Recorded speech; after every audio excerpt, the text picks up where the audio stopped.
So what's up guys? So magtuturo ako ngayon ng math module. Basic examples lang para hindi na din naman masyadong complicated para sa akin. So eto, kapag tinip natin ng math.py dyan ng agad-agaran, hindi yan gagana kasi hindi pa natin ginagamit yung module.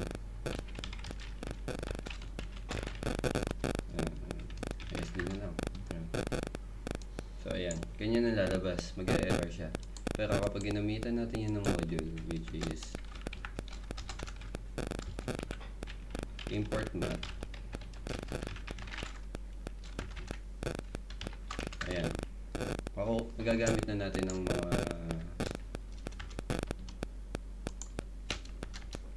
pwedeng magamit sa math. Ay, sorry. Ayan. So ito ang pwede natin magamit dyan.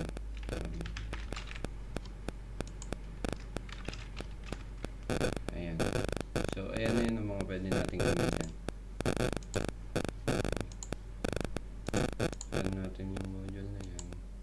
So ito, ang pi natin ay lumalabas ang buong value niya, which is 3.1415, diba pa? Tapos ang Euler's naman natin ay Euler's number ay ito, 7182. Tapos ito naman medyo complicated na, which is square root of 25 is math square root 25 na ayan, makikita natin yung equivalent niya. So dyan ay power naman na gagamitan natin ng math.pow, short for power. Then ito ang value natin na i-raise, tapos ito ang value natin na i-raise, tapos ito namang isa na nasa kabilang side ay ito yung kung saan number natin siya i-raise. So 3 raised to 3 is 27. So ayan. Next naman is absolute value. Absolute value of negative 5 is math.pubs. Tapos sa loob naman nun ay negative 5, which is absolute value of negative 5 is 5, positive 5. Tapos ito naman ceiling. Ang ceiling na wait lang, ceiling of 3.2 is math.ceil, short for ceiling, and sa loob ng parenthesis ay 3.2. So ang ceiling ng 3.2 ay 4. Then jump naman tayo sa cosine.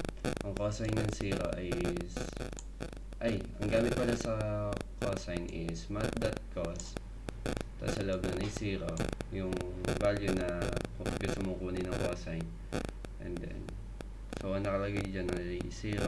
Ang cosine ng 0 is 1. Tapos sa sine naman parang ganun din, math.sine, kaso dito naman ay kukunin natin ang sine ng pi divided by 2. So ayun, math.pi divided by 2, equivalent naman siya sa 1 din. Ito ay natural logarithm of e is, ayan, ginamit natin itong Euler's number na yan. Tapos dinagdagan lang natin ng math.log, short for logarithm, na then equivalent siya dito, natural logarithm of e is 1 din.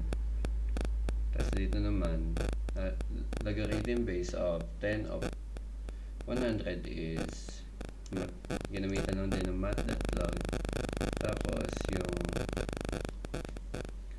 yung base of 10 naman is nasa kabilang side, tapos yung 100 is nasa left side. So ito ang equivalent siya sa log base of 10 of 100 is 2.0. Ayan. tayo ng medyo ng simple simple example, which is kukunin natin ang circumference of a circle. So sisimula tayo sa math.py. Ang formula ng circle ay 2 multiply by pi and multiply by the radius. So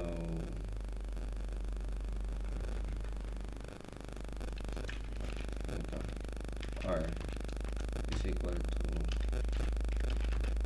input ay float na lang pala,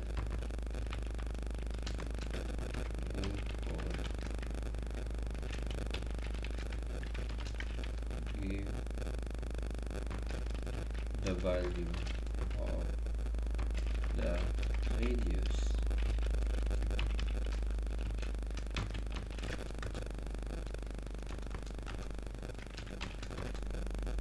Tapos then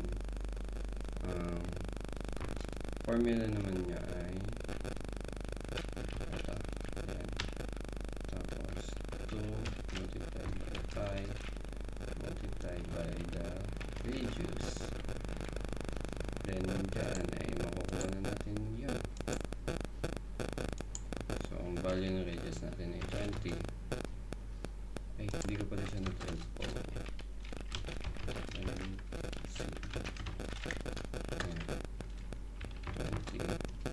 So ayan guys, nakuha natin siya. Kaya ba siya palaki yan?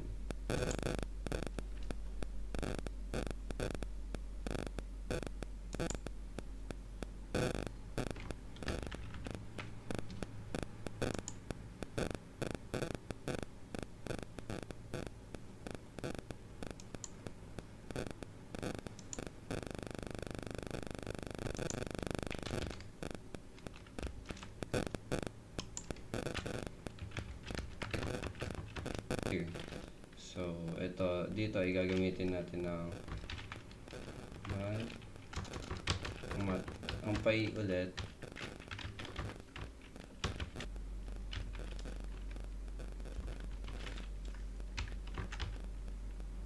Radius natin ay ito.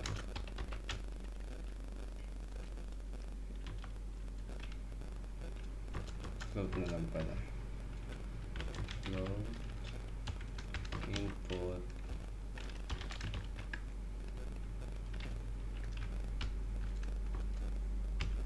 value of the radius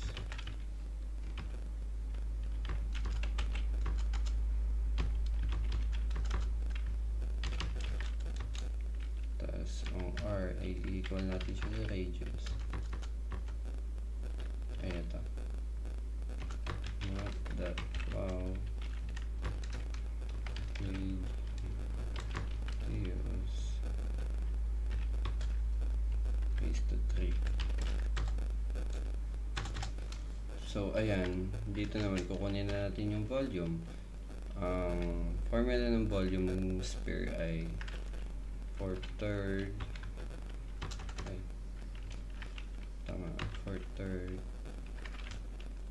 multiplied by pi and multiplied by the radius. Ang radius, hindi na natin siya kailangan lagyan ng raised to 3 kasi nakalagay na siya dito sa ating naka-input na mismo siya sa ating radius. So ayan, kapag pinrint natin yan,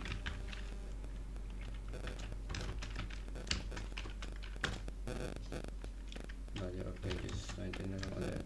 So ayun,